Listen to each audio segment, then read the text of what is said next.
Flooding in southern Oregon has now turned deadly. Officials say a woman drowned when she was swept away by floodwaters.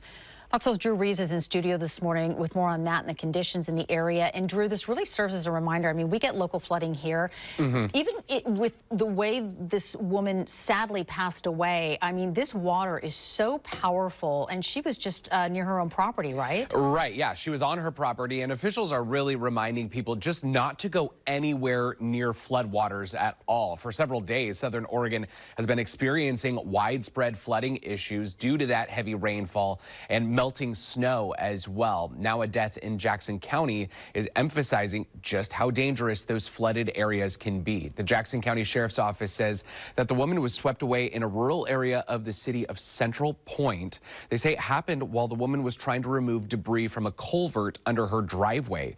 They say her waterproof overalls filled with water, and then the fast-moving floodwater pulled her through that culvert and into Cane Creek. Firefighters were able to find her. They took her to the hospital, and medics did attempt to save her, but she died. Officials say her family has been notified, but out of respect for their privacy, they are not going to be releasing the woman's identity.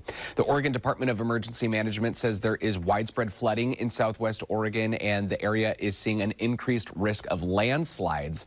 There are flood warnings still in effect for a couple rivers, the Rogue River and Coquille River. The Douglas County Board of Commissioners declared a state of emergency this weekend because of flooding issues.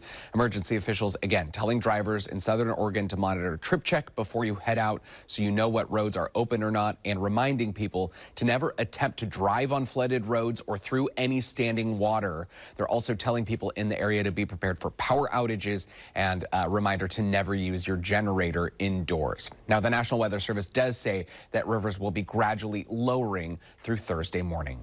Reporting in studio, Drew Reeves. Good day, Oregon.